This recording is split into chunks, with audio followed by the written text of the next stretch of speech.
charismatic.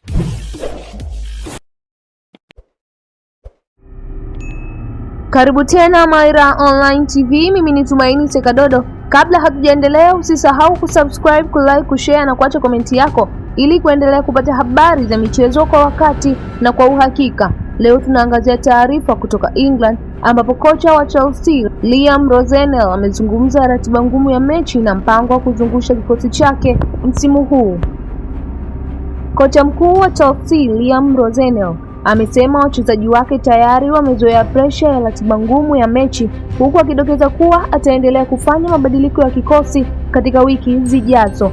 Ushindi wa Chelsea kwenye kombe la dunia la klabu msimu wa kiangazi uliopita ulifanya timu hiyo ipate mapumziko mafupi sana kati ya misimu miwili, ambapo alipata wiki mbili tu za maandalizi kabla ya kuanza ligi kuu ya England.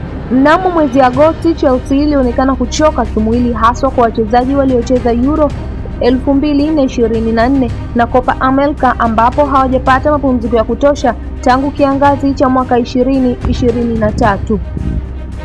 Kocha wa zamani Enzo Maresca alikuwa akikosa mara kwa mara idadi kubwa ya mechi kwa wachezaji, ingawa mara nyingi alionekana kusita kufanya mabadiliko makubwa ya kikosi. Kwa upande wake, Rosenell anayewania ushindi wake wa 8 katika mechi 10 za kwanza atakapocheza na Leeds Jumanne kwenye uwanja wa Stamford Bridge, amesema anaelewa hali halisi ya soka la kisasa na umuhimu wa kuwapa mapumziko wachezaji wake muhimu. Tumezungusha kikosi mara nyingi na ni lazima kufanya hivyo katika hatua hii ya msimu, alisema Rosenell. Wachezaji wamecheza msimu mzima bila maandalizi ya kutosha. Ni muhimu kuwapa pumziko la kimwili na la kisaikolojia. Aliongeza kuwa wachezaji wake ni wataalamu wakubwa, wanajitunza vizuri na wamezoea ratiba ngumu kutokana na kucheza mashindano makubwa kama AFCON, kombe la dunia, Europe na Copa America. Tunataka kutoa kiwango bora cha soka na hilo linahitaji wachezaji bora wawe uwanjani. Tunahitaji kupata uwiano mzuri kati ya kuwapumzisha na kuwachezesha, alisema. Hata hivyo, mabadiliko makubwa ya kikosi yameifanya Chelsea ionekane kukosa muunganiko kati ya baadhi ya mechi. Mfano ni dhidi ya West Ham ambapo Rosenell alifanya mabadiliko 7 ya kikosi cha kwanza na Chelsea ilishinda 3-2 baada ya kuingiza wachezaji wake muhimu kipindi cha pili.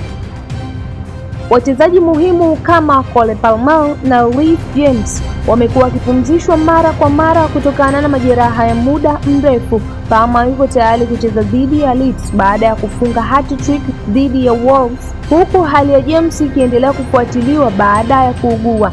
Chelsea ilipata kipigo cha mabao 3-1 dhidi ya Leeds awali msimu huu, lakini Rosenell amesema hana shaka na hali ya kisaikolojia ya timu yake. Sizungumzia aliyopita kabla yangu, nazungumzia ninachokiona sasa, alisema. Wachezaji wangu wana uimara mkubwa wa akili kuamka kutoka nyuma dhidi ya West Ham na Napoli ni ushahidi wa hilo. Hiyo ndiyo hali ilivyo ndani ya Chelsea kuhusu ratiba ngumu, mabadiliko ya kikosi na maandalizi kuelekea mchezo wao dhidi ya Leeds. Endelea kuwa nasi kupitia Maira Online TV. Mimi ni Tumaini Sekadodo. Usisahau kusubscribe, kulike, kushare na kutoa maoni yako. Asante kwa kutazama. Tukutane kwenye habari inayofuata.